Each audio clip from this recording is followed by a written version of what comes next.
KWT slaying.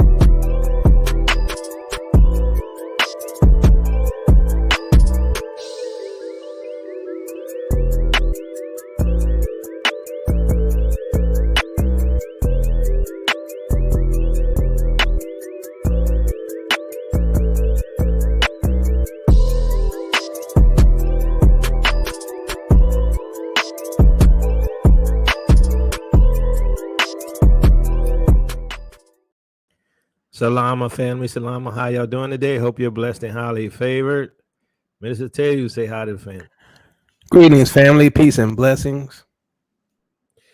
All right, family. So we're gonna have a little discussion today. Those who want to participate, I'm gonna put the link in the chat, and we're gonna discuss about our experience with discriminations in Babylon, whether you're in the UK, America, wherever you at, and don't get all in your feelings and emotions, and don't get upset and angry, because I know sometimes Israel could get that way. And manage how you talk about this thing, right? I don't want YouTube to shut us down. I just want to have the conversation with the family, because we deal with a lot of things, but we don't never really discuss our experiences, right? Any comments, Minister, tell you before I put the link out?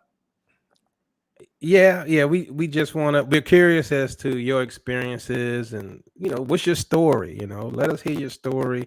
We all have a story. Sometime when it happens, you like, I can't believe they did that, right? So we just want to hear it. And so I do hear like a little like staticky thing sometime when you talk, Minister, tell you. Oh yeah, I think yesterday I went out in and out, didn't I? Yeah, a little bit. Okay. Not sure what I could do. Did something change? No. See, like right now you sound okay. Yeah, I know if I raise my voice sometime, I know it feeds back or something like that, right? Okay. Interrupts. I'm on my I know when I'm on a 5G connection that happens, but I'm on 2G right now, so that usually doesn't happen, but let's just see how it goes. Let me know. Okay. Yeah, right now you sound okay. All right, fam. So the link is in there. So we're gonna start with Minister Tell first. Let's hear his stories, because he got a lot of them. I have some myself, but he just got a ton. Well, I mean, I'll just share two of them. So this is on the job type incidents, and I was working for this company in tech, and so there's this little dope head programmer kid, right? And we would talk, and I would tell him, "Hey, I don't believe that the manager can, make sure that we're going to do this project he kept promising us." So I just say, "Hey, I don't believe it." So the little dope head kid went and told the manager what I said, that I don't believe him. So the manager got mad at me, and then all of a sudden I'm pulled into a conference room, and he accuses me of some false accusation, and it was clearly false. So basically, I'm in the room with the HR person, I'm in the room with another top head manager and the immediate manager guy, and so we discussed what he's accused me of, and I showed them. I say, look, he said this, but I did this, this, and that. I literally just completed work for a customer, and the customer said, "Excellent job, Tayu. Great work. You did exactly what we needed." Yet I was in this meeting being accused of not performing when I literally just got out of a meeting the previous day, getting accolades from the customer for that very work. So I say, look, this guy's lying. I got them. It's proof. Now, mind you, they pulled me in the room and said I'm on 30 days probation. Even though I did everything the customer said and got accolades, I said, how I'm in here with a 30-day probation when the customer that I've been working on for the past few months said I did an excellent, stellar job. And so I said, look, the customer said this. He said that clearly I am not guilty, right? So I said, why are we still in this meeting? They said, well, you're going to continue to go on with your 30-day probation regardless. I said, well, what's the accusation? What's the reason? Because I just proved that this guy wasn't telling the truth. You can go talk to the customer and verify that for the past few months, I finished the work and the customer gave me an email saying they wanted to personally thank me for getting it so correct. They said it don't matter. You're still going to be doing 30 days probation no matter what. I said this. I proved this guideline. Can y'all tell me why I still have to do 30 days probation? They said, well, look, you're just going to do it. So I'm like, okay, y'all on code. Y'all notice this guy isn't telling the truth. I got evidence that the customer gave me accolades, but yet y'all still on code putting me on 30 days probation. Now, usually when you're on 30 days probation, usually they're preparing to send you on out the door at the end of the 30 days. So they had no reason to explain to me or in write-up why I'm on 30 days probation. I was like, I can't believe this. So this was like, what, 15 years ago now, I guess. I was like, I'm not having this. 30 minutes later, I grabbed all my stuff. I walked out. I was done. I walked off the job, had no idea where my next job coming from. I was like, I'm not putting up with this BS. This type of stuff is unreal, right? They couldn't even write me up and say, this is why you're on probation. But I was on probation, right? So that's one story. Another story, another programming job. We're working at this client location, and they put this little young dude in charge to be the manager.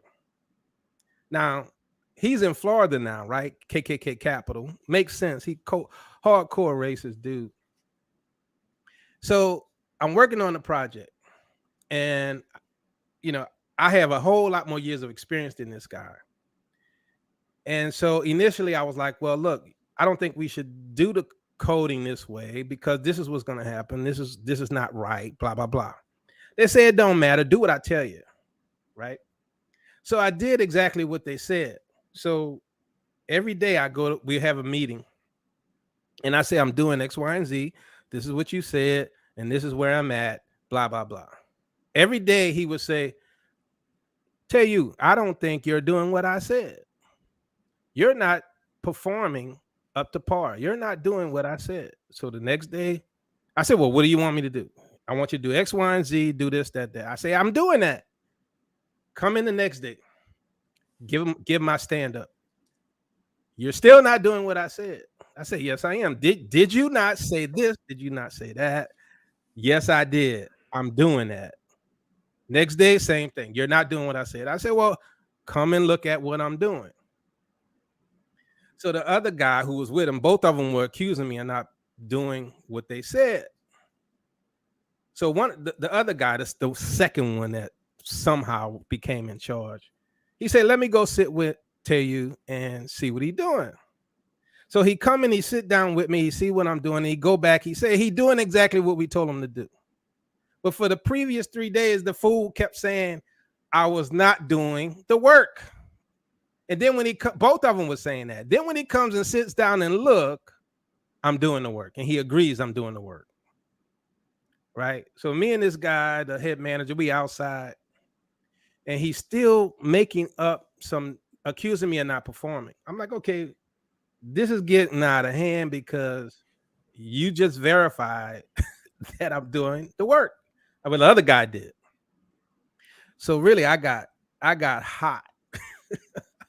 I got hot. We sitting outside. He up here accusing me of stuff. I'm looking at him, and we're going back and forth. And I'm like, dude, you're just straight up lying. So he looked at me because he could see I was red. I was red.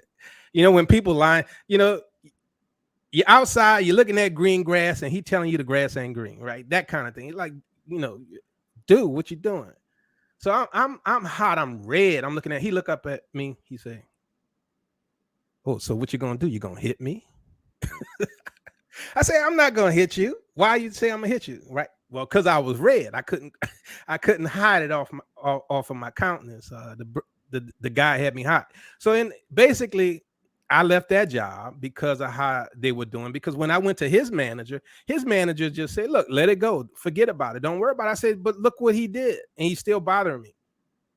He said, "Don't worry about it." I'm like, "You're not going to do something about this? You're not going to straighten out this environment? You're not going to put this guy in his place?" Nope. Right? I'm like, "I'm done." About a month or two later, both of those guys got fired for failing on that particular job. Right? I tried to help them. I tried to tell them they were doing it wrong. What they decided to do was pick on me, right? Because they didn't know what they were doing. They were incompetent. I had a whole lot more experience. They just happened to be manager. So they both got fired. And the one that gave me the most trouble, he ended up moving to Florida to the KKK capital. And I know some of our people in Florida, but come on, Florida is the KKK capital. Now, I've had issues on where they've done things like that to me on just about every job I went to, right? And, you know, I did my job, always excelled, but I think they felt intimidated. I think they felt threatened. And I, you know, there's a lot of stories, but that's two of them, Yacoba. Yeah, he has a lot of stories. I have some, but he got way more than me. You know, so for me, you gotta tell that. What's that? You gotta tell that one that we were talking about, right? So I definitely you gotta share that one, dude. All right. So I got hired to manage a team, and you know, so I, you know, hired all my guys and all this stuff. So anyway, the guy who was the CIO, now it's a weird situation because this guy was a complex individual, but he was a racist, right? So anyway, I come to work, and he would sort of mess with me a little bit, and so my direct boss, he was cool. He was a cool guy. So he sort of looked out for me a lot of times. But so the guy drew a caricature of me and my direct boss, and you know, it was a racial caricature. The guy could draw pretty good, but it's a racial it was Sambo looking, wasn't it? It was Sambo looking. Yeah. And he did a pretty good caricature. I ain't gonna lie. I mean, he got skills, but you know, I mean, really, I could have went to the EEOC on that one, right? But the whole thing is, you know, we usually don't win, right? We don't usually win when we go to the EEOC and stuff like that. So anyway, you know, so you know, I erased it off the board because it was on like one of the whiteboards. And so he come back one day, you know, he upset. I said, you know, what are you upset for? So my boss, you know, my direct boss told me he upset because you erased the caricature. And I'm like, yeah, but I had work to do. I needed that space, right? You know, I had a team meeting. And so my direct boss told me this dude was looking to fire me. He like, yeah, I had to talk him down. He was going to fire you. I say, fire me for what? For removing a racial caricature of me, you know?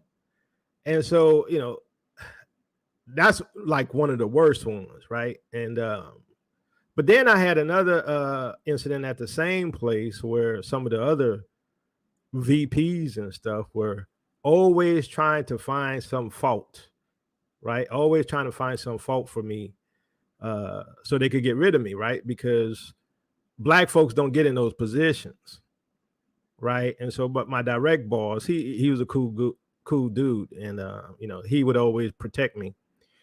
But you know, the Most High had put him in that position to look out for me because for the years I was there, particular person was trying to get rid of me, right? Always trying to, and I would hear about this. He's asking this about you, and he's asking about that, and they could never find anything because I told y'all, like yesterday, the things that we do to an excellent level, right? So when they do try to find fault, they lie on us, right? They lie on us. And so that's one incident. I had another incident at another place, where this woman manager, she was over me. And, I was working on this project.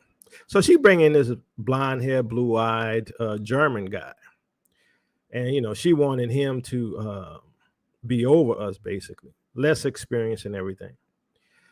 And so, I wasn't feeling that, right? Because I had way more experience and stuff. So I'm like, he's not going to be my boss. I don't care what he say, right? But I ain't tell her that, right? But so anyway, at first she didn't really push it. But then what she did, she started having, you had the reviews. And she started making up stuff on the reviews. And I'm like, what are you talking about? That ain't true. That ain't never happened. What are you talking about? And so, if you ask them to prove it and where's the evidence, they ignore it, right? There's no evidence. They can't prove anything that they say. They lie on you. And so, I would tell the little blonde hair, blue eyed kid, German looking kid, they're working on his app. And I would say, look, the app you're working on is going to be real slow, right? It's going to be real slow because you're architecting it wrong. Ain't nobody listen to me. Why? Because I'm just a ninja, right? Come find out later on what they're working on. They had to try to resolve the problem because it was slow, But they think we don't know nothing. Here's and my final one. So y'all, a lot of y'all know I went to law school. So I'm at law school, I see all of these people out there, they cheating like a mug. I hear about how some of the students, are sleeping with the professors, getting their hands on tests, all this kind of stuff. So, in law school, you only take an exam once a year.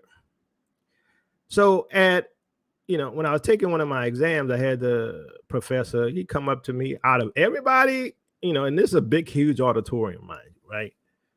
He come up to me and say, you want to settle for a D now?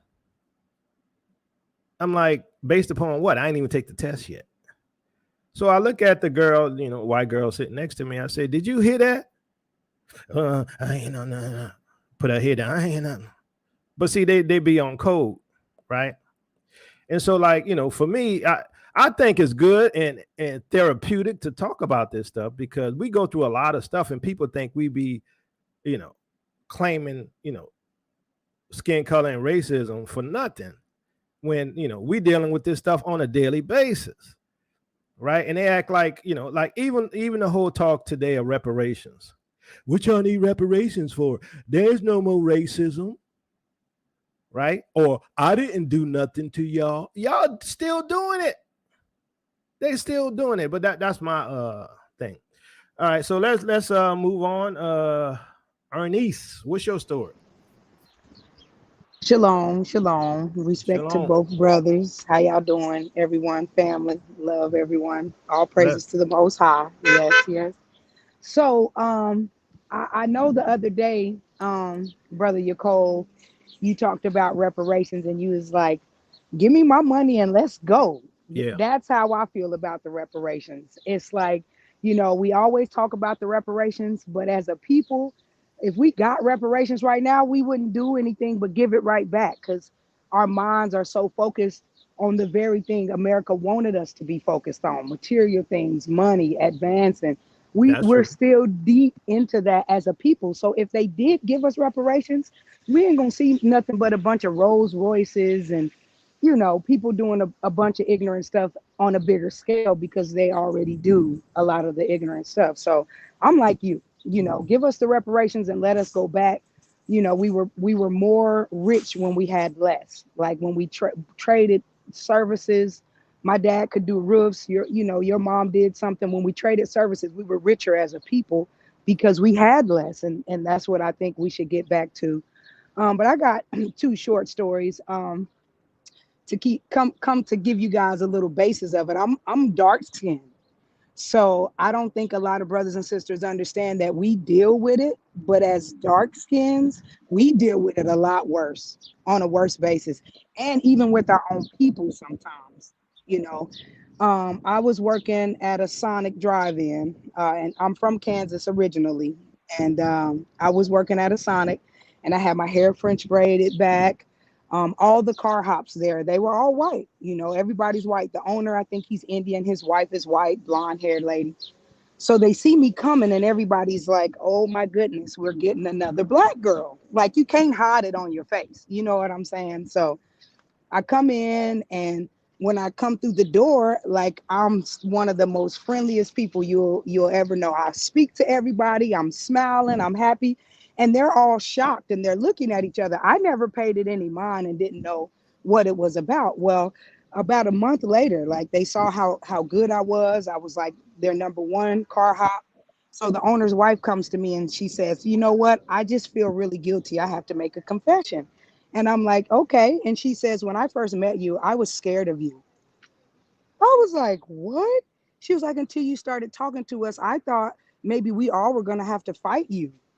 What? I was, that is exactly what she said. I said, fight me. They said, but you know what? We found out you're the nicest black girl we've ever met in our life. I didn't know whether to say thank you, or I mean, like, she meant it. Like, she meant it. And she didn't, feel no offense by it. She didn't mean, her intention wasn't to be offensive, but it's like, how do you take something like that? It was really wild. And then my second time I worked at AT&T. And then the lady that runs the whole office, her daughter went to college where I'm from, i.e. now, I'm sorry, I live in Florida, KKK capital. Yeah. But when I lived there in Kansas City, I worked for AT&T and their union job. So this is my first union job. I'm making like $27 an hour. I'm in my late 20s. I'm, feeling really good. It's a really good job and a good company. So we have this big group meeting and we all start out, and the lady who runs the whole office, I guess I caught her eye, and she started asking me questions and, picking on me. I'm tech savvy. I love computers. I could answer every question she asked. And I guess she was kind of like, shocked that I could. So as time went on, over the course of like 2 or 3 months, she would just call me in her office. And sometimes she just called me to see how things are going, ask me about my kids and things like that. I kind of thought it was weird, but I really didn't think nothing of it. So one day I was in the hall talking to the union rep lady, and I said, well, the office manager, she keeps calling me in the office. Like, am I supposed to grab you guys, or like, what, how's that working? She's like, oh, well, if she's calling you in the office, you need to come get us. But I'm like, well, it's not been any reprimand or anything. I haven't been in trouble. She just talks to me. Well, I'm like, well, I don't know. That's not how it's supposed to be. So the next day, I'm asking for them to sit with me with her so I could talk about that. She's already got a panel of people and the union rep person there, and she's firing me. So guess what she did, y'all? She documented all those times she called me to the office just to talk. She documented that as she called me into the office to reprimand me, and they fired me for those. Wow. Yep. And I was so hurt. And like he said, EEOC is a joke. I went to them. I got fired from a company for twisting my hair. They literally, day one, I was sitting there in training on a laptop, just twisting my hair. And they called me in. They said, weren't you asked to leave your hair alone? And I was like, what? Yeah, I'm not kidding you. They fired me. I went to EEOC about both of those cases, and they couldn't find anything. The one about my hair, I even consulted an attorney, and he was bay color too, and he's like, yeah, he took it on initially, but nothing really happened because they think that we're the ones that did it. We did something for someone to do us that way, to be called in the office, to be laughed at, or drew pictures on the board. They think it's all funny. But if we were to behave like that, they'd say that they already knew that we were going to do that, or that's in our nature. But no, they antagonize us and try to pull us in to act that way. Those women thinking they're going to have to jump me, or that I was going to come in there and act ghetto and mean, and or whatever they call it.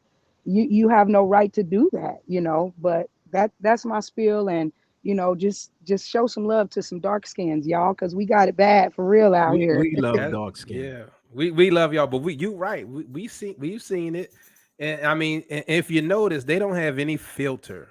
She comes to you and she thinks she's doing good by telling you, we were about to jump you. We thought we were, what is that? But that's something that's inside of people. Like, you've done nothing. Like, I tell people all the time, I'm sorry if you feel uncomfortable. I can't change this skin. You're going to have to change your person. Like, I can't do nothing about it. And that has nothing Exactly. to do with me personally. I had to learn that. I used to cry. My grandma said you would come home and cry because you're at the store, 4 or 5 years old, trying to speak to people. And people would just look at me like I was the scum of the earth and keep going. Even some of our own people, they'd be like, "Oh, look at that little black girl. She cute." I'm like, "Dang." Our own people, but Yep. you start to learn that, it's spirits and everything. And the spirit that's attached to you don't like the good spirit that's in me. And I can't do nothing about that, but still walk around and smile, still walk around and speak to people, still pass around love and joy, no matter how they feel about me. Because you're going to feel that way no matter how I'm going to act with you anyway. So I ain't going to act belligerent or put my hands on you or anything like that. I'm going to smile at you, bid you a good day, pray for you, and I'm going to keep walking. What's up, brother Doug? Get that smile off your faces. All right, Quintonia, what's your story? Hello, Minister Yacoba and Minister Amteyu. I've been listening to you guys for years, and I just truly love your content. Not always agree, but you guys are on point. Um, I'm a medical professional, and there's very few of us in my particular field. I'm a histotechnologist, and my first experience was in Wilmington, North Carolina. And I'm good at my job, always has been. I work as unto the Most High. This woman, I don't know if she was jealous or what, I have no idea. But I would get my work done efficiently. And one of the supervisors asked me to do something and basically took over her job that she was working on. And she had the nerve to say she felt like slapping someone. Well, we are from the tribe of Judah. And I told her point blank, if you feel like slapping me, you better think twice about that. For real. That was the first one. The second one, I was working at a hospital in New Jersey, and the manager, she did not care for people of our hue. Anyway, I had some medical issues, and I got sick um, like the day before the weekend, and you couldn't call off coming up to the weekend because you could get written up. Well, you can't help when you get sick. And I was admitted to the hospital.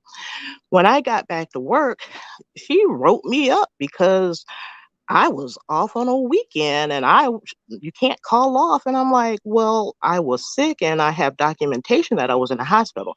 Well, I have people here that had appendicitis and they came into work anyway. And I said, and that's the fool in them because I'm not For going to real. work. I'm not going to work if I'm sick. I don't care. Yeah. And so she was after me at that point until she left. Um, Situation after that was, I don't know. I guess she didn't like what the people were talking about in the lab. I didn't talk with those people. I'm the only one that looked like me in there. I just did my work and kept my head down. And she came in yelling and screaming. And I said, Most High, let me go to the bathroom and get myself together because I can see this is going to be nasty. And I did, said my prayer and came back in there. And she come pointing her finger in my face, talking about, you hear me talking to you, Quintonia? And it took all that was in me to keep myself calm. But I told her, you came into this lab and these women were talking amongst themselves and you got butted into their conversation. I wasn't even in the conversation, but I do know this. You came in here yelling and screaming. And if any one of us ever went into your office screaming and yelling the way you came in here, you would write us up for insubordination. Yep. She turned 5 shades of red, didn't know what to do, looking all crazy, whatever. Then the time after that, because you remember, I was saying that I was out because I was sick.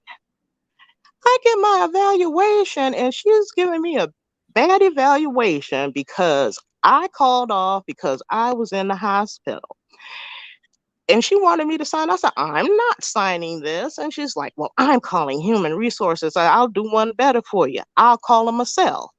And she didn't want that because she had a record on her where she would always get Black people in trouble for stupid things and get them written up or whatever. And so she was trying to pull like a power move by scaring me, talking about she was going to call human resources.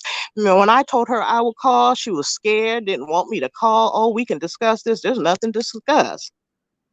And that's what I've had to go through. Yeah, we all got these stories. Brother Doug, what's your story? Oh, I've got so many different stories of discrimination. Been on this planet for 57 years, and it's ripe with experience, Negro experience. I did a lot of deliveries. I've did some taxi stuff. I've gone, through the gambit. I do remember dropping off something at some nondescript place here in Phoenix. Arizona is not the most Negro friendly area in an overt way. They hide their hatred here real deep, but when it expresses itself, you feel it. Having come out of the car onto the grounds into the lobby, I was immediately asked to leave on site. I wasn't asked what I was doing. I wasn't asked what I was there for. When they saw my Negro face, there was an immediate aggressive stance. And I don't know if I reminded people of somebody. I was there to drop something off or do something. I wasn't allowed to speak. And it got got interesting to the point that I wrote kind of an opinion on the place, and it had some impact. I can't imagine, discrimination aside, and I mean, I want to add to what I've had to do is take words out of their mouth physically. That to me is even, it's a better story if I might say that. Use of that N word, that to me is the ultimate discrimination. And so I don't really have that too good discrimination story, but that's the one I'm going to stick with right now. I hope it suffices. There we are. Hope everybody's okay. Thanks for letting me talk. All right, Brother Doug. Sister Betty, what's your story? Mr. Yuko, I just got on live. I'm not even sure what the question is. I'm not sure. I just popped up. So what you say you're doing? I said I just got on. I don't know what the question is or what The question is, what's your story of about discrimination in the workplace or in life? I live in Florida. What do you expect? I was born in the 60s. Yeah, give us one of your stories. Oh my God. Oh my God. Well, We all got a lot of them. I think I just told you when the 4-year-old little boy called the 2 Hebrew little boys straight up niggas and told me that his daddy taught him, and the little girl told me, Gracie, that her daddy teaches them that. And the fact that they go to a sundown town here in Florida. And I've been servicing this family for over 10 years, and I never knew. And I never knew that's how they felt. How to borrow their vehicle to move things around my preschool and everything. But I never knew that he had such hatred of us. That the wife told me that Miss Betty, whenever he drinks a little, he becomes a demon. He becomes a whole nother person. And all he can focus and talk about was calling us, how much he hates us. And it was very disturbing because their kids are still in my preschool.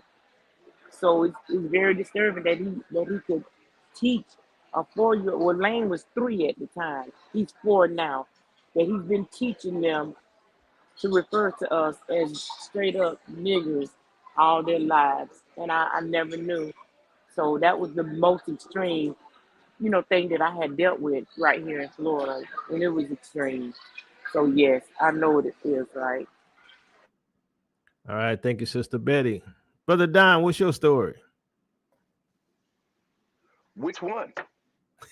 Anyone. I'm a 59-year-old. I'll be a 59-year-old black man who grew up in America, who was very ambitious. Pick the one that's and most that scared impactful. them. Yeah, pick the one Most that's most impactful. impactful in your life. Okay. I basically put myself in a position to run a police department that I ran for a year and a half. And every time around for me or even my brother first to take the position, they had some excuse. And they would always bring in some bumbler. So the time that I was with the department, I had five bosses, but basically we were running the place and they wouldn't give us the title. And we had done so much to improve the quality of service to the community, as well as our participation in the greater community, and giving us a higher level of visibility and respect. So that wasn't good enough. And so I ended up having to leave on a workers' comp disability, because these people, So that's that story. All right. Sister Shonda, what's your story? Hey, family, grace and peace. I was trying to, I was trying not to come on, but it was pulling on me, so I said, let me go ahead and just tell my story. So I spent 20 years in the capital of the KKK, South Florida, and one time I was with my homeschool group, who was a majority white group, and we were setting up a park meeting in anticipation for a lady to come in and speak, who later on ended up becoming my best friend. This is another homeschool mom of 9 children. So as we're trying to set up for the meeting, there was this drunk white woman that was in our area. And all the white ladies were telling the lady, like, ma'am, we have this area designated, and, we're going to have to ask you to leave. And she was ignoring them. So I went over and I tried to explain to the lady that, we're getting ready to have this meeting and we'd appreciate it if you leave. But I could tell that she was, she was dealing with some spiritual stuff. So y'all know your sis.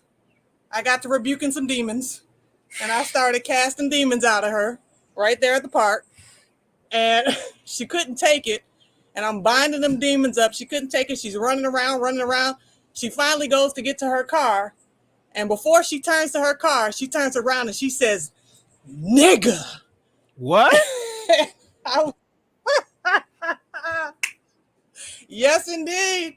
Yes, indeed. But you see, I was in the spirit, right? I was binding demons. I was praying in tongues, and I was the only one to get her out, because see, them white women, they was all Christians, right? But they're all doing what they do. They calling the police. They're like, "Oh, we've got this disturbance here." I said, "No, I'm gonna call the Heavenly Father and get some angelic protection out here." And so I started binding them demons, and that racist demon, turned around, looked at me, and said, "Nigga." And I said, it was like water rolling off of a duck's back. It didn't even hit me the way it was supposed to hit me, right? Because I knew it was spiritual. But man, when you talk about just somebody straight to your face and that, when you look back, it's like, man, that was intense. But that's my story, and I'm sticking to it. Thank you, Sister Shonda. Detroit girl, what's your story? Hello, Shalom family. Hello, Minister Teo and Minister Yacoba. So glad to be here. I've been watching y'all since 2017, but I'm gonna say this very quickly. My background is accounting and data processing. I started working, I live in Georgia, okay? So I started working in 1989 at a city office.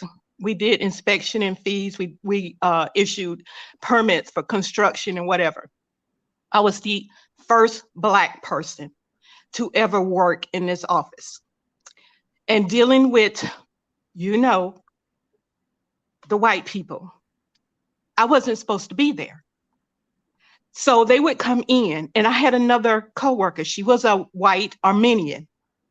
She had her moments, but she was very motherly. So one of the sisters was saying, the Most High, he puts people there to have your back, to protect you. So one day I was working with some white construction companies, and I was issuing them some permits. And I said something that was against the policy. They didn't like it. So they told me, nigga, you need to get back in your place. You don't even need to be here. Why are you here? So I'm like, not surprised. I was They raised in say that Georgia. to your face? They said it to my face. Oh, I dealt with this for 5 years before. I'm going to tell you something else. But the God in the Father in me, and by my training, being raised by God-fearing, Yah-fearing grandparents, they told me what to deal with. I would deal with in this job. You got to keep in mind, this was my first job post-college. And like I said, I heard it every day. I heard it every day. That word, calling me a nigger. You don't supposed to be here. Why are you even here? But like I said, there's a Yah. He's there for his people. And there, my supervisor, the boss, he was I'm gonna say God-fearing. He was a God-fearing man. And when they would file complaints, all I was doing was going, enforcing the policy. And they didn't like that it was coming from someone that looked like me. He would step in every single time, and he would have my back. And he would tell them, Linda, it's an employee. This is a policy. Either you want to deal with it or you don't. There's the door. After that, like I said, I'm going to be very quickly because I'm so happy to be here. And I know my voice is shaking, but I'm so glad to be on this panel. So like I said, I live in Georgia, but I'm originally from Detroit. I grew up with Black Panthers in my living room. So I am not a coward. So I stood up to these people, but I did it in a way that would bring praise to the Most High. Okay? Every job that I've been on, I do it to give him honor. Because like my grandmother always told me, you're working for him. You're not working for them. Okay, this is the second story, and I'm going to let it end. So I went from city government to federal government. So I get there. Like I said, I have a data processing background. I am the only data processing clerk in my office because they don't need any. My keystroke per hour is so high that I do the job myself, okay, for 4 districts. If you know anything about the bankruptcy court, one trustee handles so many districts. So when I got the job, they just told you, okay, you do this and this is your job and blah, blah, blah, blah, okay? So I've been on my job I will be on my job for 27 years starting in June. So they didn't have any kind of instruction, any notes or anything. So I took it upon myself to write notes and instruction, and I typed it up, formatted it, and I kept it for myself, really, to refer to. Well, a couple of years ago, they hired somebody that don't look like me. And this person I sat down and trained, okay, with my notes. Soon after that, we're in a meeting with the boss, and she said, oh, this person has this wonderful notes and everything, and her instructions are so to the point and exact. We're going to use this going forward to train people. So I'm looking and I'm thinking, this woman ain't even been here but 3 years and she got notes. So I said, wait a minute, what notes are you referring to? So they had her to type up these notes and format it. And this is the instruction notes they use for the office. So I'm speaking to other coworkers who are Black. And they said, wait a minute, Linda, aren't those your notes? I said, yeah.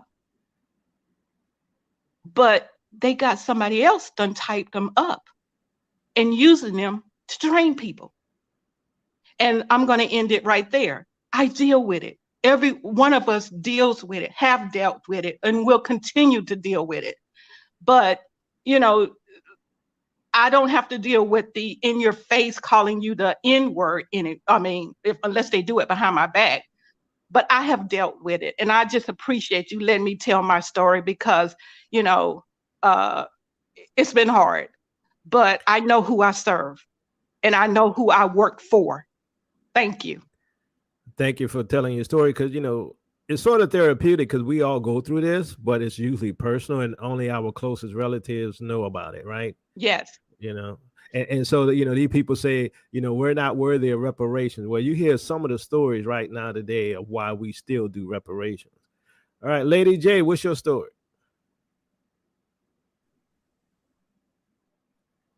Shalom, family. Hi, Minister Teyu and Minister Yakoba. Can you Hey, hear Lady me? J. Well, Greeting. greetings, blessings. Well, I'm going to start with the N word first. And you're from the UK, right? Yes. Okay. And I say the N word because, I notice you're able to use it, but I don't Well, I know. mean, it's best to say the N word, right? Because Yeah. YouTube. I don't want you to get any strikes. Yeah. And so when I was about 6 years old, that was when Roots came to England. And so the whole nation watched it. And so I remember it would have been after a few nights, because in my primary school, there was only 3 of us that were Black. And so after a few nights, so it might have been like the 3rd night or the 4th night, can't remember, but went to school and me and my friend, we were playing. I don't know where Sid would have been at the time because it was just me, Jenny, and Sid, the 3 of us that were Black in my year of primary school. And at playtime, there was this little white boy in my class, and he just came up to us and said, "Oh, you niggers." N-word. Oh, no, this was in the playground. We were I know. only I'm just saying. 6 I'm years just old. saying. Yeah. I'm just saying. Oh, Let's I limit get it. yeah. Sorry. That's And I just remember me and my friend, we looked at each other, then we looked at him, and she boxed one side of his face and I boxed the other. So he was left very red-faced. And then even though I lived in America, I was never called the N-word. But what I did experience, I guess, being called indirectly the N-word, because I worked for a financial company, and I shan't say the name in case we get sued. But at the same time, I worked for a major department store, and I was placed on the floor amongst all these other secretaries that would lie on me because I was the only Black one. And I think they also suffered a bit of envy. And I remember one of them asking me, "Oh, so tell me, do you have a pair of shoes that go with every outfit?" So I says, "Yes," something like that. And then she says, "What? Do you steal all your stuff?" Now, at the time I was young, I was about 21. And I had never been like spoken to that way before in the workplace. And so I didn't really know what to do. And so I just left it. But if it was now, oh boy, I would have cleaned the floor with her, literally, which is what I now do, being much older, more experienced. Because in my workplace now, even last week, I actually called them out. I says, oh, I'm sick of the racism in this place. And the next day, everyone was on their P's and Q's, so nice, saying hello to me, even smiling. I'm like, wow, is that all it took to call you all out?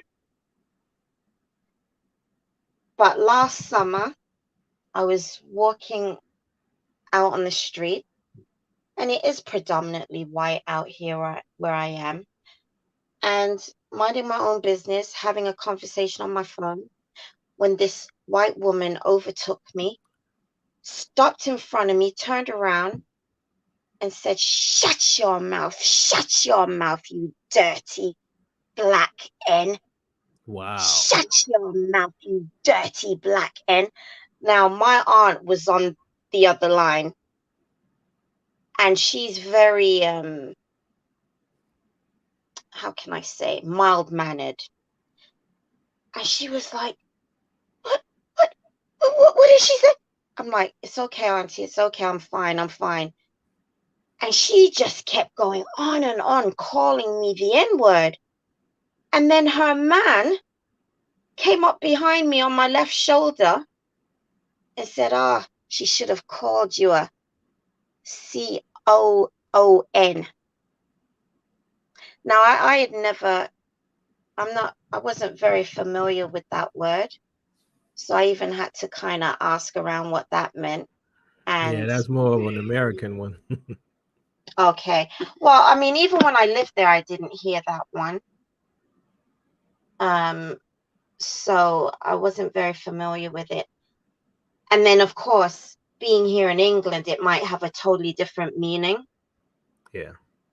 And so, and it was a white couple that actually came and kind of backed them up to the wall and was cussing them and what have you, and even offered to walk me somewhere else. And I think that was just God saying, my child, yes, they're bad, but I will use them, some of them, to help you, to save you when you're in a difficult spot. Because he knows, I mean, God knows my heart, and he knows how and what I think of a lot of them.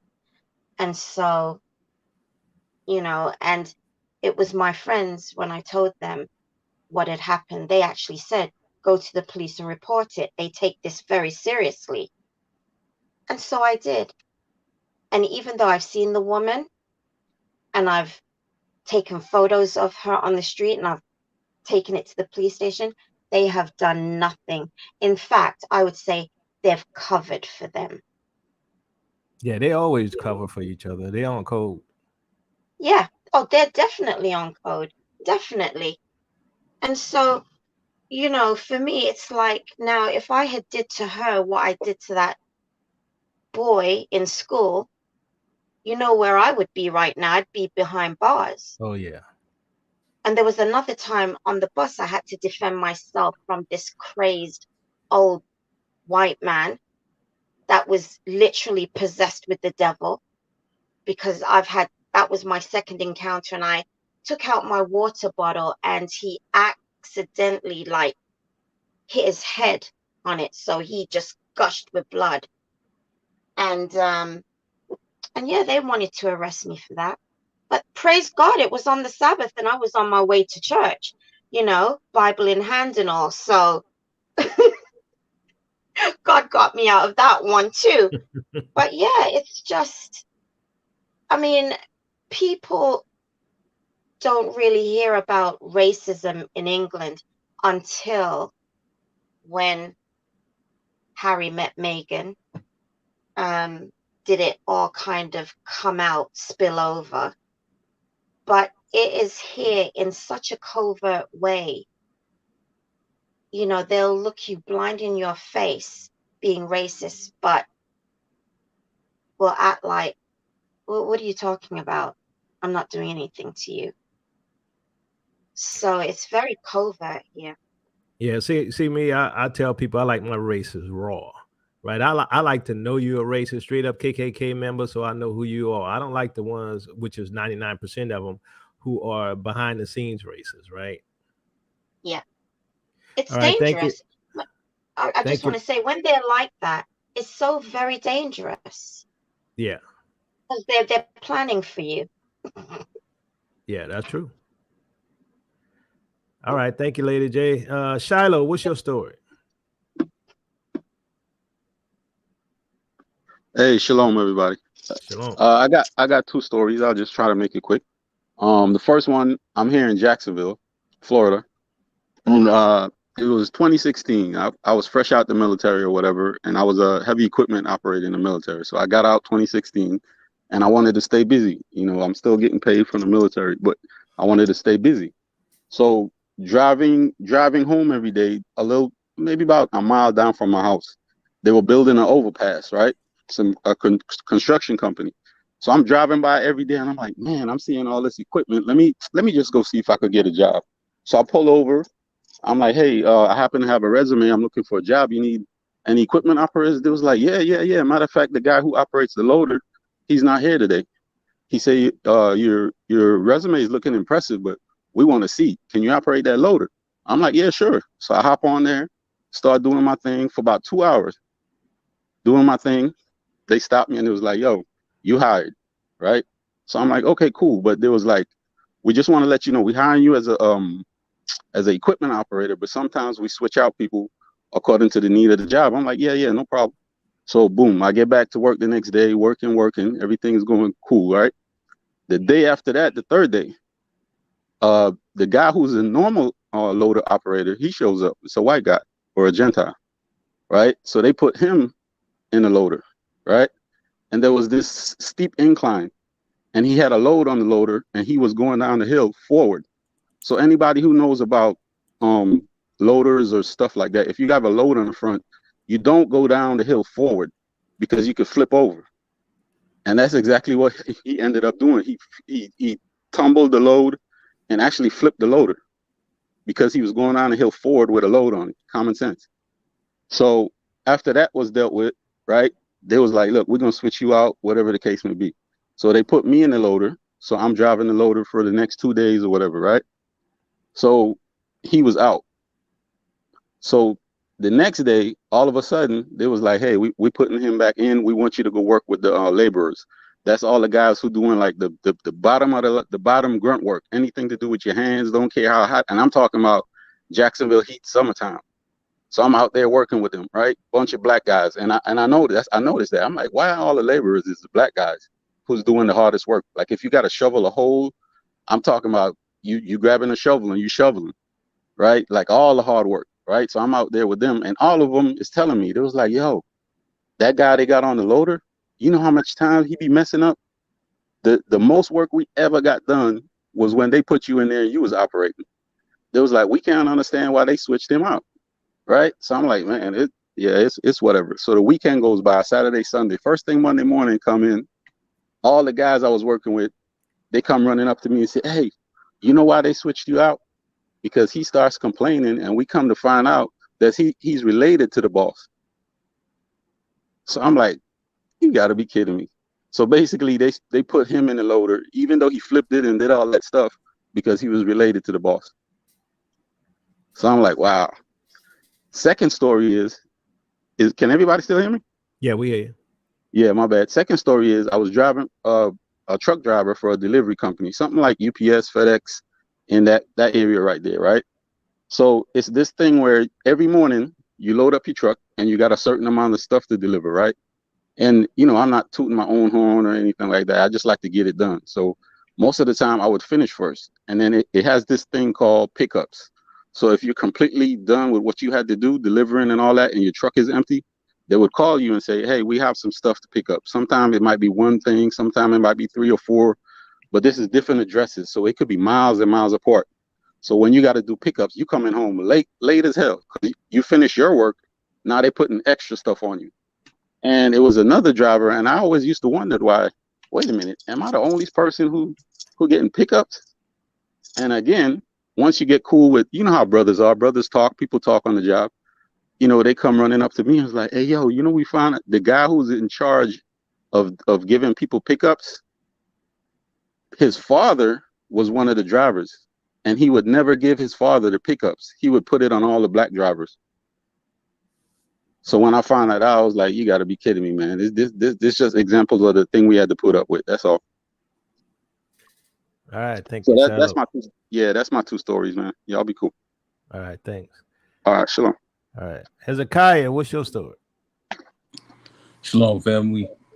I just try to keep it quick. I got like a timeline, I guess, of a recurring theme throughout my career. Mostly in corporate America. I actually worked for a very globally recognized media brand, and my career began with an 8-year run as a writer for like an upstart publication, and throughout that time, that experience culminated in a very I don't want to say traumatizing, but there was a situation where people were stealing money from the company. As the liaison between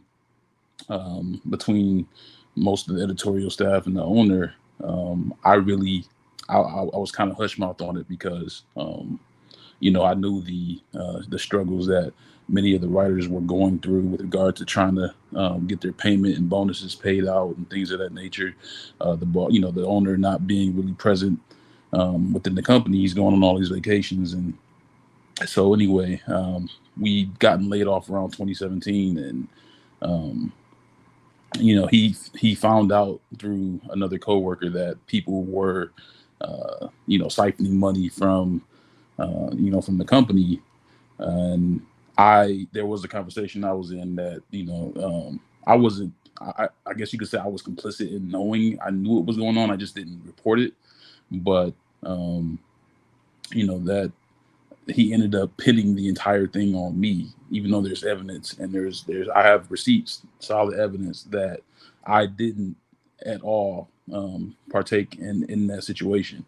And then, as a matter of fact, the people who did and the people who admitted to doing it, he is still friends with them to this day. Fast forward, the next company I worked with, I came in, I gave them I gave them a good bit of work over a period of 2 years. And also, I was one of their top researchers in the company. And I went to my managing editor. He asked me, how, can you lay out your research process? You seem to be able to find, tons of information that other people can't. And, I did it thinking I was being a team player. And I laid out all that information. They took it. Then I ended up suffering some mental health issues after finding out that the company was lying to me about. I was a freelancer at the time, and they promised employment. They lied to me about employment. Ended up calling them out on it, and found out that they actually made a new position based on the information I gave them. And then they just completely removed me from the company. I looked at the company picture at the. It's like a function I was supposed to be invited to. The typical company picture. You see nothing but pale faces everywhere. And immediately I knew what was up then. And then fast forward all the way till now. Again, I think a similar story to I think Detroit Girl shared. This was at the global media company. This was more recent. I came in.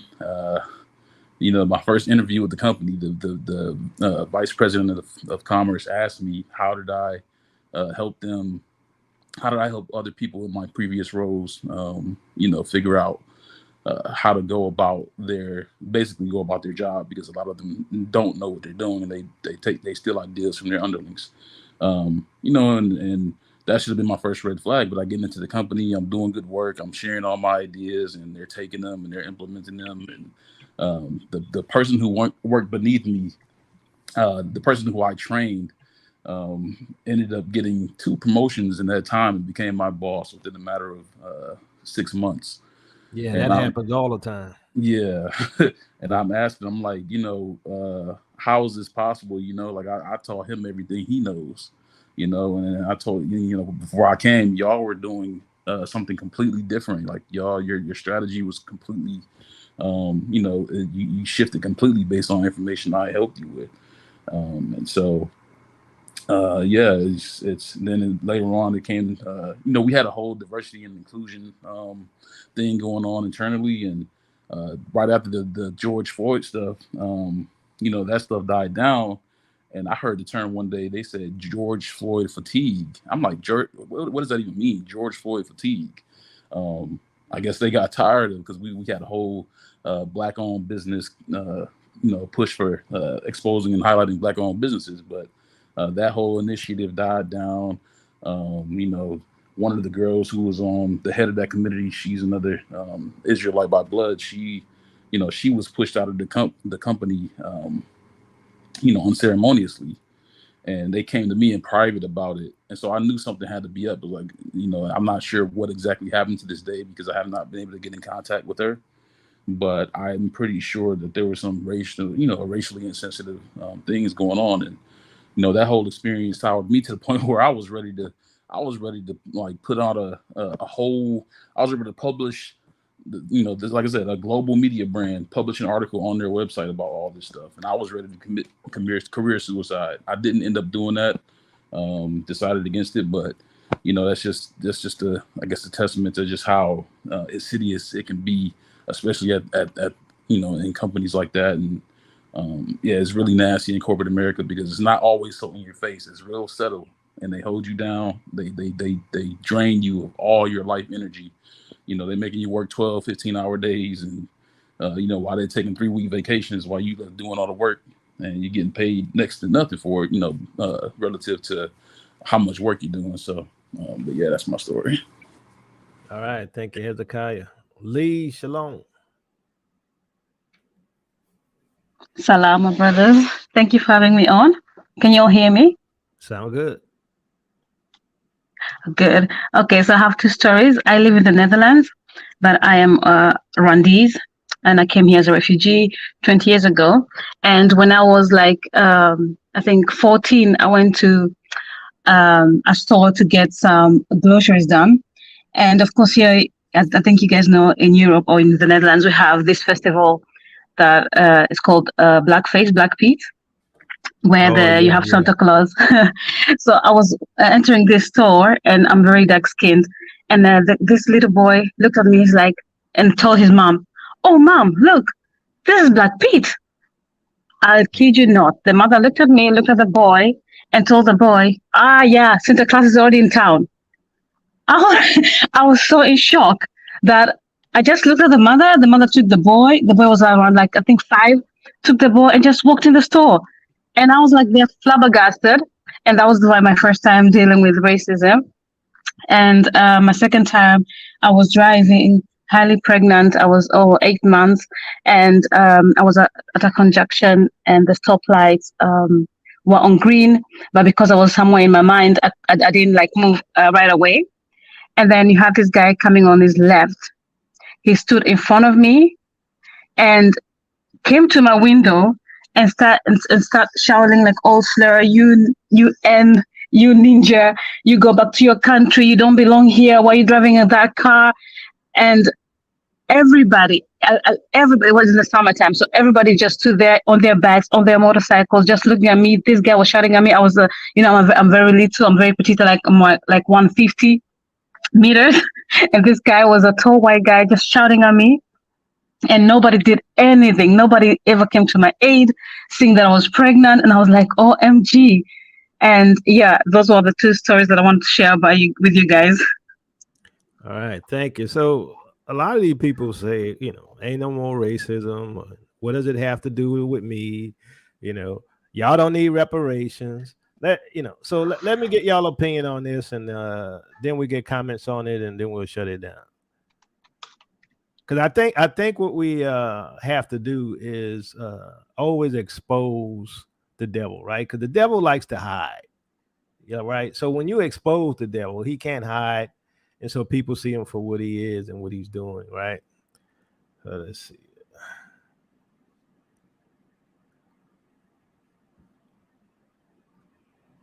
All right, let's talk about reparations, because California is leading the charge on reparations, and this story is absolutely jaw-dropping. You have a lot of like Europeans who chime in on the story. A lot of European newspapers. They're like, "What is going on in California with this story?" Yeah, and how far do reparations have to reach across the globe? It's worth remembering that the West was not the only participant in the slave trade. That just as many, if not more, slaves went east to Arabic-speaking countries and were castrated so that they could not have subsequent generations. So there is no next generation of Africans to have any reparations to. So, this kind of context matters. That's just your little history It's a little lesson history. for the day. Like, yeah, I mean, it's not just the United States. Didn't Portugal basically invent the slave trade? They made it as a business. An Absolutely industry. right. They Yeah. did not invent slavery. They invented the slave trade as a commodity. Yeah. Absolutely, they did. Now, California is moving forward with a plan to offer $1.2 million in reparations to each Black resident of the state. Maybe that's one way that California wants to get residents to move back, because of the mass exodus that seems to continue since the pandemic. Activists, though, are saying that this is not enough, and that their appraised value as a human descendant is $200 million per person. Here is one man, a reverend, making that argument at a state committee meeting this weekend. The second time you try to shut me down with my number in the hand, and it won't happen. You know that the number should be equivalent to what an acre was back then when we were given 40. Okay? When we were given 40 acres, you know what that number is. You keep trying to talk about now, yet you research back to slavery and you say nothing about slavery. Nothing. So the equivocal number from the 1860s for 40 acres today is $200 million for each and every African American. You're not supposed to be afraid. You're not supposed to be afraid. You're just supposed to tell the truth. You're not supposed to be the gatekeepers. You're supposed to say what the people want and hear from the people. So on June 17th, this will not be handed out here. It'll be handed out outside. All right, we can stop, because he's going to now talk about his barbecue that's coming up on Juneteenth. So do we have any? And we're Can not- I provide some context on the 40 acres and a mule, or do you have Okay. that? Go ahead. No, you go. So this was, of course, still during the Civil War in 1865, when General Tecumseh Sherman at the time said to some freed families, we need to provide 40 acres and a mule for those freed families, to allot land to some of those freed families to kind of no larger than 40 acres. That was the plan at the time to kind of get them on their feet and basically get started. That was the proposal. Yeah. Now, families is a key word there, because it wasn't 40 acres per person. Mm-hmm. He's arguing that each person should be paid the equivalent of 40 acres, not each family. But by that argument, you should find a family and split up the 200 million, if that is the value. And it was also the land that they worked at the time. So while they were slaves on a plantation, that plantation would be divided up and given as part of this, as part of the 40 acres and a mule. Okay, so it's program. not necessarily Just like random sweet acres. California, That is not what it said. He's lying. But anyway, let's continue. beachfront It's not property. like, Santa Barbara. It was like where you worked as a slave, you should be able to lay claim to that land now post-war is the idea. Okay. And then what do you think is the present day value of a mule? I would argue a mule is a pretty good performing asset, better than even some land these days, given that the rate at which government is seizing land. Right. Well, someone is in the chat here, super chat from Richard Smith says California wasn't even a state when slavery was around. They actually report on this, and we're going to talk about like what is California's major sin, and it's mostly structural, and it has to do with the gold rush. That's a great point, because you wouldn't think that it would start in California. But go ahead. What were you going to No, I was just okay. yeah, go ahead. No, again, these are just proposals. and the final report will be sent to lawmakers on July 1st. California launched this reparations board to promise monetary payments to Black residents in the wake of the George Floyd death. They have not said how much it will cost, but some economists say that it will be about $800 billion to the state, which is twice the state's yearly budget. $800 billion per year. Now, here's how that breaks down. It includes $2,352 per person per year for over-policing and mass incarcerations of Black communities. So it's not even necessarily to do with slavery. Actually, almost none of it has to do with slavery, what they're paying for. Yet this man who lettered in track, because he's wearing his Letterman jacket, I don't know if it's track. He clearly lettered. Might have been a 49ers in something. Jacket. It was not a 49ers jacket. It was a high school Letterman's jacket. Oh, okay. And so he's bringing up slave promises when this money here listed is not even to do with slavery. It's due to over-policing and mass incarceration of Black communities, $3,366 per person per year of residence between 1933 and 1977 for discriminatory lending and zoning, which also affected Hispanics. All right, I'll stop it right there. So my question to the panel, 1.2 million or 200 million? I'm with the guy with the 200 million, okay? Because look, they're talking right now, it has to do with some of the injustices with the cops and all this crap, right? I'm like, no, let's go back. Let's go with all of the unpaid labor. Let's go with all of the murders. Let's go with all of the destruction of all of our property. Let's go with all of that stuff. And we're going to come up with about 200 million per person. Let me go with you, Minister. Dude. All right. These people irritate me. And I mean, they represent your average Eurocentric member of Babylon, right?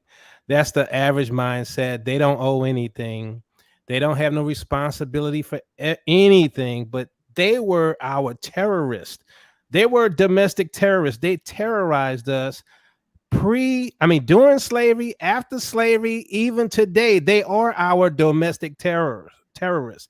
They terrorize our people. We can't lay our heads in rest. We can't go driving without thinking that we're going to be assassinated by one of the boys in blue.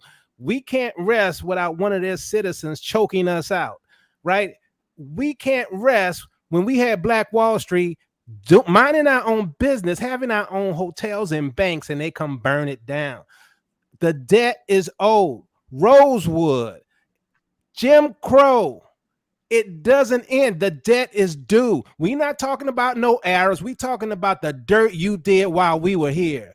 Yes, the rest of our people around the globe deserve just as much money, but you owe us, period. Look, if you notice, they're not even denying it. They're like, oh, well, they're not even talking about slavery. They're talking about all this other injustice. Hey, add it to the list. Add it to the list. That's just a beginning right there, the numbers they got. What? I was saying the numbers they got, we just starting to talk. We ain't even get there yet. We just starting to talk. Pick one. You still owe 200 million minimum to start. Minimum. Next. Sister Betty, you there? She might be busy. We're going to come on down to Brother Don. What's your thoughts on this, Brother Don? 200 million or 1.2? I think, yeah. Hey, my thoughts is this, man. Yeah, 200, because you think about everything. 200 is about right. Because you think about not only what was produced out of slavery, all the revenue that was stolen there, but then you got the Black Code, where that's just an extension of slavery. Then we come up to where we are today. And, they created prisons as soon as the emancipation was on. So, and then they blew it up in the early, late 90s, late 80s, early 90s, throughout the 90s when they did that whole thing.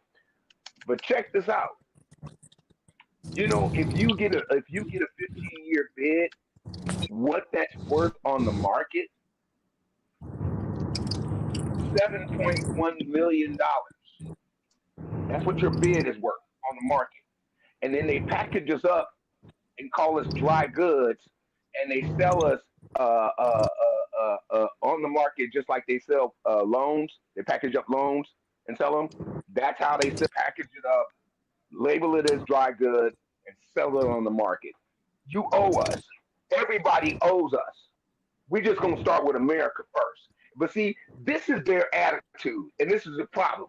And if y'all saw in the chat, I put a book in the chat. That's their problem. Their mediocrity. They couldn't do anything without us.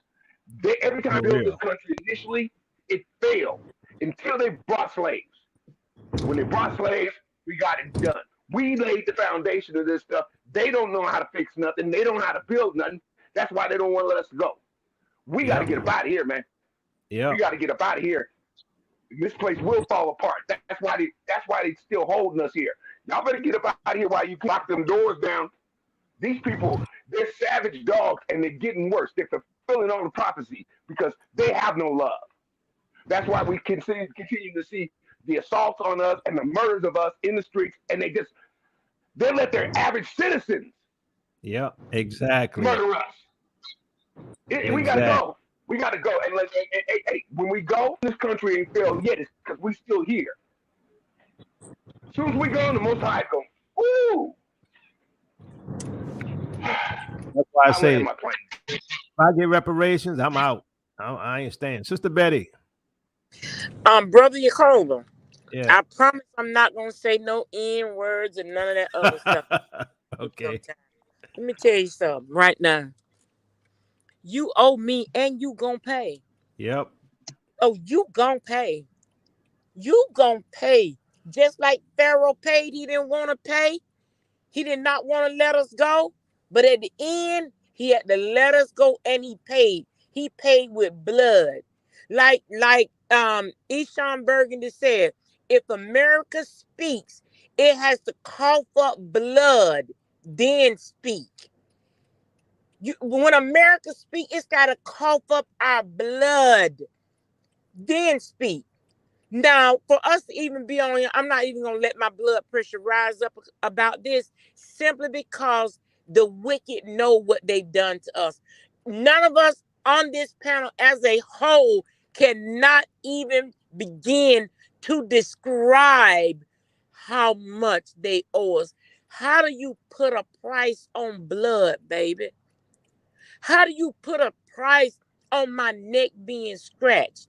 On you slamming my baby's head up against the wall? On you stumping and cutting my baby out of my womb? How do you describe that? There's no price on that, family. There's no amount of money that can heal what they've done.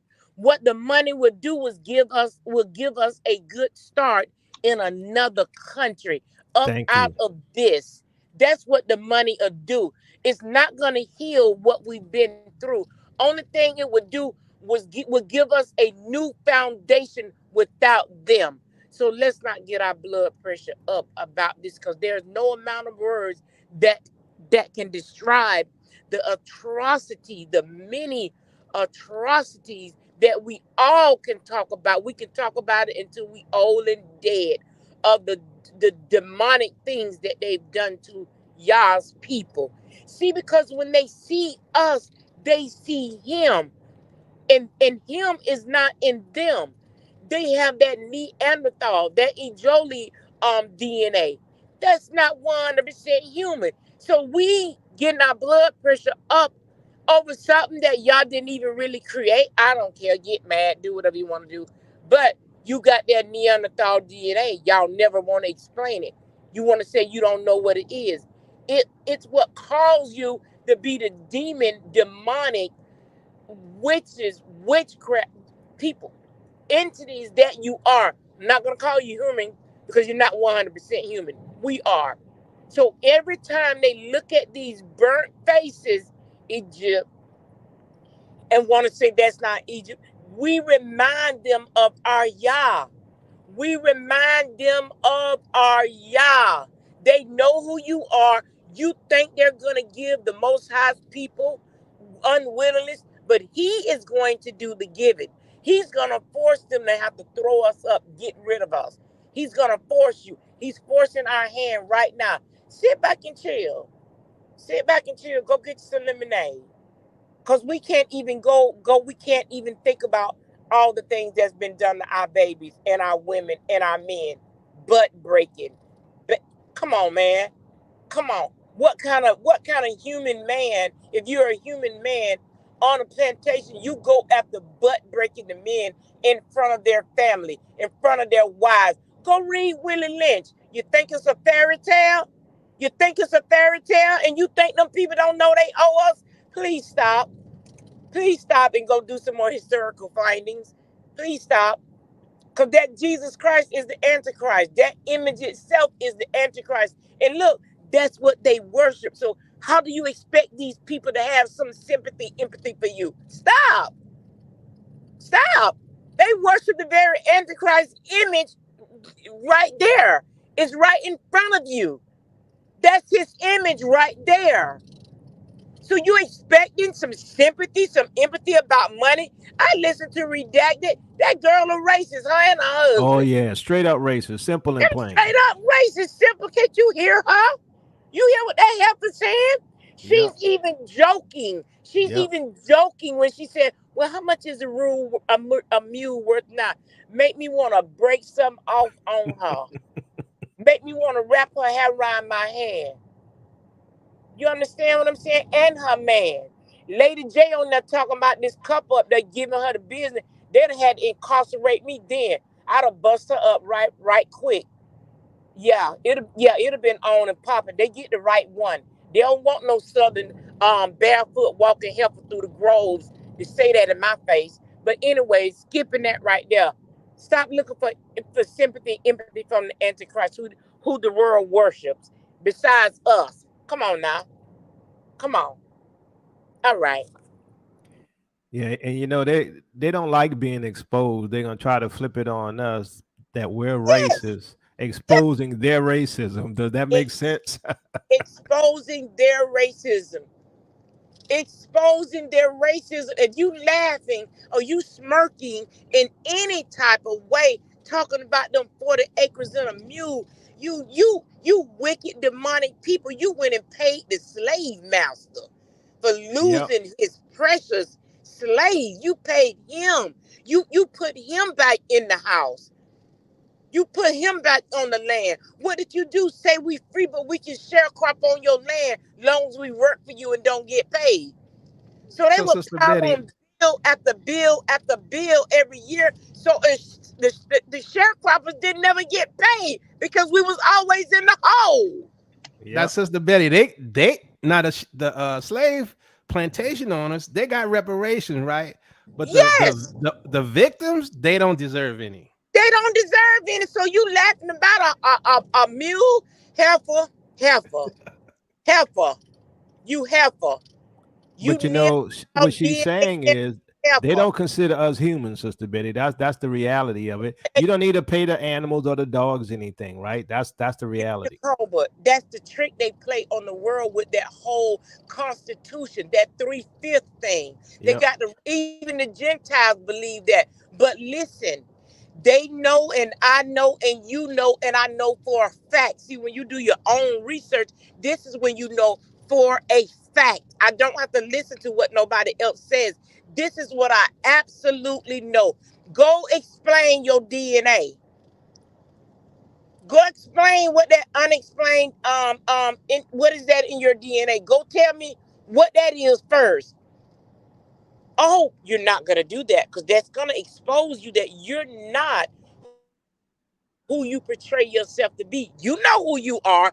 You know you was in a cave living with your dad. You know you couldn't stand upright. You know you couldn't bathe and pick fleas and lice out your head. You already know that. You know you part animal. You grow bugs and you can live with them in your head. Those big curly white wigs, they had so many lice and disease up under that thing.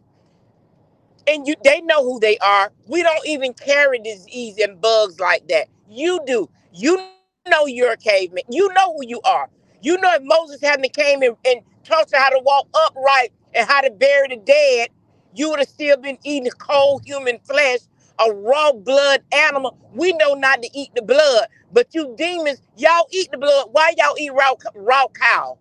Why y'all sit there and slop up a blooded piece of steak, even though the book tells you not to do it? You know why? Because you are not of Yah.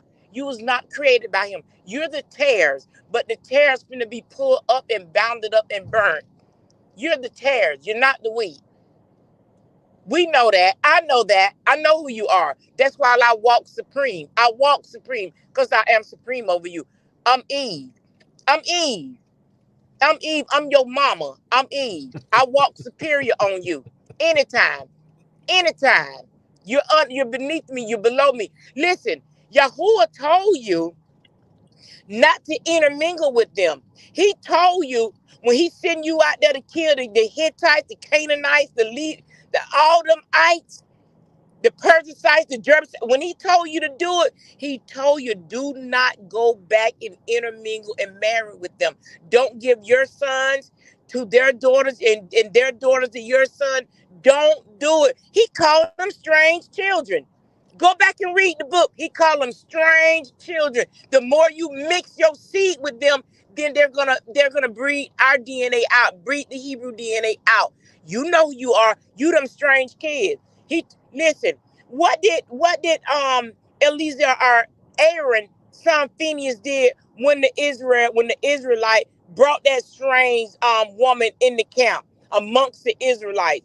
He went and got a spear and killed the Israelite man and the woman because he brought that thing up in the camp around the chosen children. You brought that thing up here. You know what they are.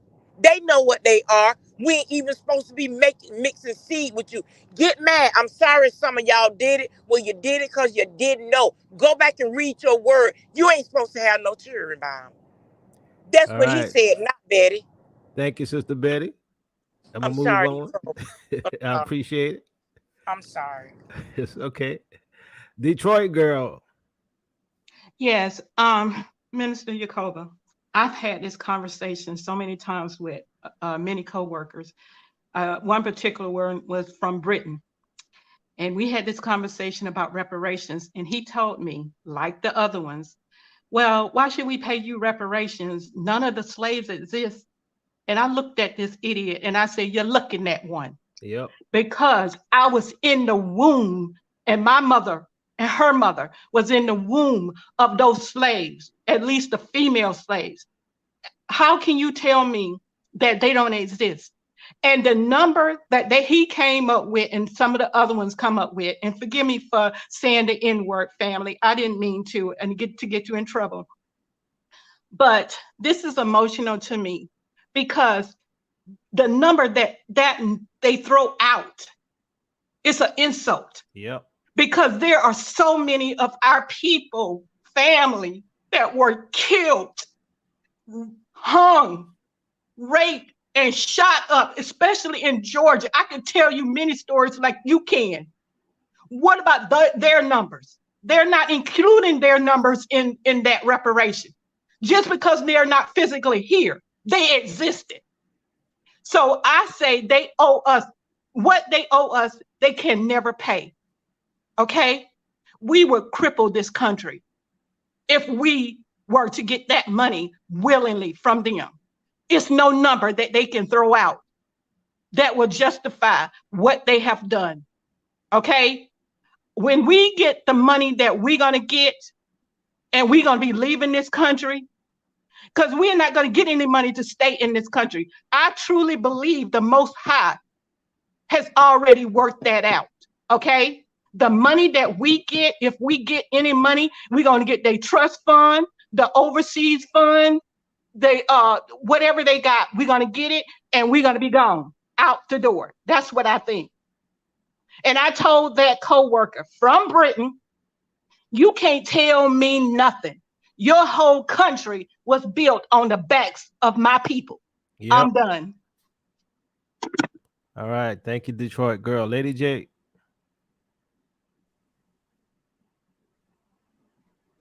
Yes, I totally agree with what everyone is saying. And even 200 million still isn't enough. I agree. Because I mean, when you know, when we look at the West Indies, I mean, Jamaica is a mess because of slavery. Even today, I mean, we suffer from broken family syndrome like no one's business. I mean, so I can go back as far back as my grandmother. Like, my grandmother wasn't, well, she was married, but got divorced. My mother and father married, divorced, but not to each other. I mean, the family life is a mess due to slavery. And even now, how we live now, like I said the last time, I feel enslaved, I feel oppressed, I feel, I'm not free because I can't do what I want to do. If I wanted to go open a business here tomorrow, they'd make it so hard. And then when I do open the business, they would drain every single penny, that I wouldn't be able to sustain it and remain Exactly. open as a You're black business absolutely in this right. They got us country. by with vice grips. We are still in captivity. They just control us with their system and their money and their legal system. But we are oppressed. Yeah, we are. Even my Hallelujah. living situation right Hallelujah. now, even my living situation right now, I'm on this so-called assisted living. And I'm telling you, I'm in a prison. How can you tell a 56-year-old woman what to do and what? No, you can't do that. And who asked for you anyway? And would you believe it was one of our own that sort of set a snare for me to sign their license? And I am telling you, this is Egypt. The East is Egypt.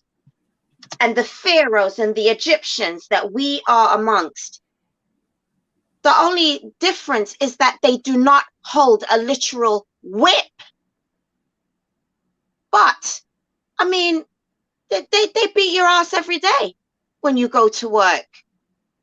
You could be sitting there doing everything that you're supposed to do, and they still have to come and micromanage and tell you what to do. It's like not for 1 second can they leave you alone to get on with it. Because you know why? Oh no, we mustn't have any glory that we know how to do our jobs and we do it well.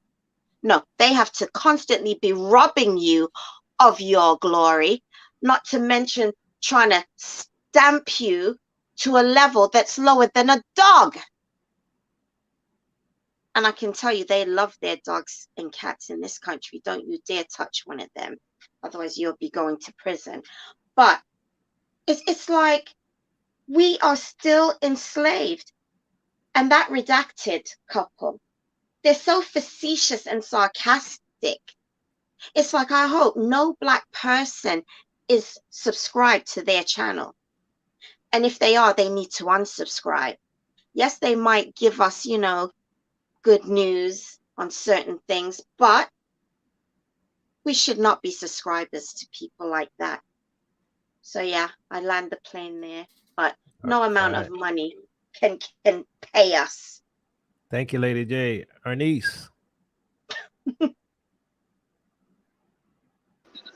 I agree with, I'm here. I agree with Lady J and Sister Betty. And Sister Betty, I'm in Florida. I left my number in the chat on the video. But that's how I feel. Okay. Just leave us alone. I don't understand what's so hard about leaving us alone. I don't Because get I'm it. jealous Like it's of you. always They're jealous of you. Wouldn't you be it's jealous always of all somebody in the this? business. Yes. It makes no sense. So I don't think that 1.2 million is enough. I'm sorry, I don't think 200 million is enough. And my ancestry goes back. My great grandfather on my dad's side, you know, patriarchal, he's a freedman out of Oklahoma. I had ancestors that came on the Trail of Tears from Florida. So just imagine how much they would have to pay those kind of people and the things that they went through in all of that. They think that, you know, if we have a roll number and we are, you know, included with the Native Americans, that it's a lot of money. It's not, you know, it's things that's just been robbed of us that you just cannot give back. You can't give none of that stuff back. And there's not a price that you can put on it. But yeah, if you got 200 million on it, that's a start. You know what I'm saying? But you being in the situation that we're in to feel where we coming from. You know, they think that if we switch the roles that we're going to try to enslave them. We wouldn't get nothing, because the whole point of enslaving us is because we can work in all temperatures. Y'all, we wouldn't get nothing if we tried to turn around and do them the way it wouldn't produce nothing, because we're the athletic ones. We're the ones who, you know, are the ones that are smart, and we're y'all's people. So everything is given unto us. So, I mean, it's just not an amount of money California can try, you know. And I was going to say to what Sister Betty said, that young lady can laugh all she want to, sister. Let them laugh. You know what they say about laughing? The same thing make you laugh will make you cry. And I'm going to land the plane there. All right. Thank you. Will Judah. Hey, Brother Yacoba. How's it going? All right. Shalom, family. Yeah, I actually called in or got on a little earlier with the stories of just discrimination and everything. But as far as the redacted, I saw that clip a couple days ago, and I actually wrote in and commented to them about that. One of the things I said was that it's like a child getting their hand caught in the cookie jar. And then they start blaming, well, he had some and he had, what do that got to do with you?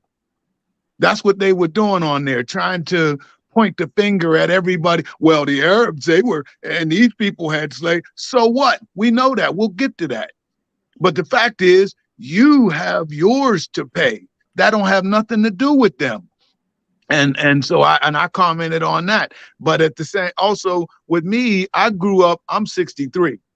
And I grew up, you know, back in the day. My first experience with white people away from my parents, me and a few friends of mine rode downtown Pittsburgh, PA, on our bikes, and we got thirsty and we stopped at a restaurant and looked in the door and asked, could we come in and get a drink of water? It was like 4 of us, cousins, and about a 20-something-year-old white lady, I assume, looked at us and she yelled. She said, hell no, you're too goddamn dark.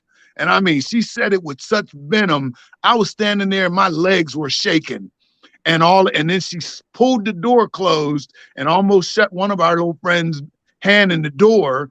She did it with such venom, and it just made me think, why do they hate us like this? And then later on, I grew up, and my dad was a steam fitter. He lived in, we lived in the North Side, and then he ended up getting a job as a steam fitter and did really well for himself, got a house in a predominantly white area. Oh my God, after we moved up to there, me and my brother we lived about a mile from the school, pretty much all white school. There were only 2 black families. The other family was a pharmacist. My dad was a steam fitter, and we walked home from school and we'd get the occasional N-word and everything. But in 1975, they started the segregation or busing, and they started busing black students into the school. And man, all hell broke loose after that. The black students, they would brick the buses. Me and my brother couldn't walk home from school anymore. I don't know if it was a gun, but somebody, either a BB gun or something, was shot at us. And it was a tree-lined street and, you know, nice area. And my father finally said we couldn't walk home. They throw beer cans at us, full beer cans at us and everything. Me and my brother, I was about 15, I guess, 15, 16. And then it goes on. But then they would brick, they called them the trippers. And they were buses that brought in the black students from the other neighborhood. And the black students would be all up on the steps of the school waiting for the trippers to show up. And the white kids, students, parents, whatever, would be throwing toilet paper and throwing, you know, just all kinds of, you know, anything, at them, bottles and everything, until they finally were able to get on the buses and go home, because it was too far for them to walk to get home. And I mean, all the trauma that we went through back then. Me and my father, like I said, my father ended up making us catch the trippers and go to a friend's house in the projects and wait until him or my mother, who was a school teacher at another school, got off work and we could go. And then when I graduated from high school, I'm trying to keep this short. When I graduated from high school in 1977, or just about right, yeah, about it was 77, but right after that, I got a job. You know, I was going to school for photography, and I got a job working as a messenger in downtown Pittsburgh. And it was my first day at work. And I came down the steps, you know, to get in my car. Had me a little Cutlass Oldsmobile 67. And it ended up that I got to the bottom of the steps, and there was a brick that had thrown through my car window. My mom was all proud of me. My first day at work, I had a little briefcase, you know, and a little skinny tie on. She fixing my tie. She was so proud. I just got out of high school and everything. And I get to the bottom of the steps, and somebody had thrown a brick through the driver's side. And I looked in, and, you know, glass all over there. And it was a paper with N-word, you know, written on the paper through my window. I had to call off work to report the whole incident on my first day of work. My mom was so hurt. I remember it. She was so hurt that she had to see me go through that. But as I look, you know, I mean, all this 200 million, what number? One of the comments said, I think her name was Talisa, and she said, no, slavery is their payment. The only thing that would add up to what they've done to us is slavery. The money, 200 million, whatever number they want to come up with, that's a consolation. That's just a consolation, because the pain that I've had to go through in my life all these years, and a lot of times I'll have some of the people that I know, white guys, you know, that'll argue with me about, oh, well, we didn't do this and we didn't do that. And I would always use the example. You're building a house on that side of the street. I'm building a house over on this side of the street. Okay, we start building our houses together, but then suddenly I get the bright idea to kidnap all your children, drag them across the street to my house, force them to work for me. If they don't do the job exactly as I want them to do, I'm going to beat the living crap out of them. You're over there paying laborers or whoever you can get to help you build your house as you can afford it. I'm getting free labor over here on my house. My house is elaborate because I'll kill these people if they don't do the job exactly right. After the houses are built, you ain't even going to finish your house. My house is going to be a stately mansion. Now I'm going to pass my house down to my children, and they're going to look across the street at your dilapidated, half-finished piece of crap that you tried to build, and they're going to look at you and tease you. Okay, how long of passing that property, just that one house, down to the next generation, while your children know that the reason why they are in the dilapidated condition and their house and their neighborhood is in the situation that it's in is because those people across the street stole your grandfather's money, wealth, labor, family, and everything else. You think there's ever how can you not think that there's got to be a retribution or a reparation at some point? It has nothing to do with how long it's been. Just because you can get away with it or refuse to pay for so long, it doesn't mean you don't owe, and they still owe. And I'm gonna stop there. All right. So all right. Thank you. I'm gonna read 2 scriptures, and I'll let Minister tell you have a final comment. Okay, Zechariah 11:45. Thus says Yahuwah our Elohim, feed the flock of the slaughter, whose possessors slay them and hold themselves not guilty. They're saying they're not guilty for what they've done in their ancestors. And they that sell them say, blessed be Yahuwah, for I am rich, and their own shepherds pity them not. So all of your shepherds don't pity you, your pastors don't pity you, nothing like that, right? Ephesians 5:11 says, and have no fellowship with the unfruitful works of darkness, but rather reprove them. That's what we're doing. We're reproving them. We're letting them know, hey, y'all done us wrong. Here's what you've done. Here's what you continue to do, and you owe us. Minister Tate. Yeah, on top of that, They don't have a problem paying reparations to other groups. They have a problem paying reparations to us.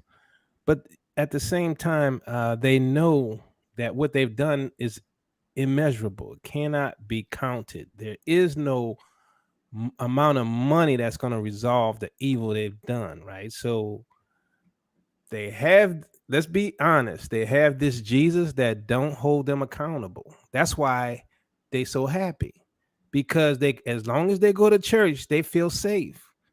But there's no responsibility, no self-accountability in their world.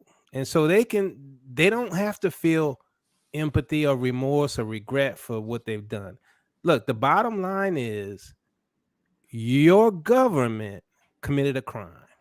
Your government owes reparations, and they have to abide and pay for the penalty of that crime. You guys act like you have no role in that. No, your government is ageless. It's going to always owe that debt, whether or not they want to. Now, on top of that, our forefathers want, if you have to acknowledge, they would want their descendants to get some kind of compensation for what they went through. If they can't get compensation, they want their descendants to get that compensation. So you owe them, whether or not they're here or not. Not only that, to this day, y'all want to ignore the fact that you offend and abuse and attack and destroy our people. Right? You don't want to look at none of the stuff you do. Breonna Taylor can't play video games in her house with her nephew. Right? Why? Her house is not a safe haven for her. We're not safe anywhere. Y'all don't want to acknowledge that. Y'all always go and look at and say, hey, let me go see if there's a criminal record for anyone who got murdered, because then we can say, oh, he had a criminal record. He don't deserve to live. What kind of nonsense is that? Especially most of the time when our people are unarmed, whether they have a criminal record or not, they have a right to not be murdered.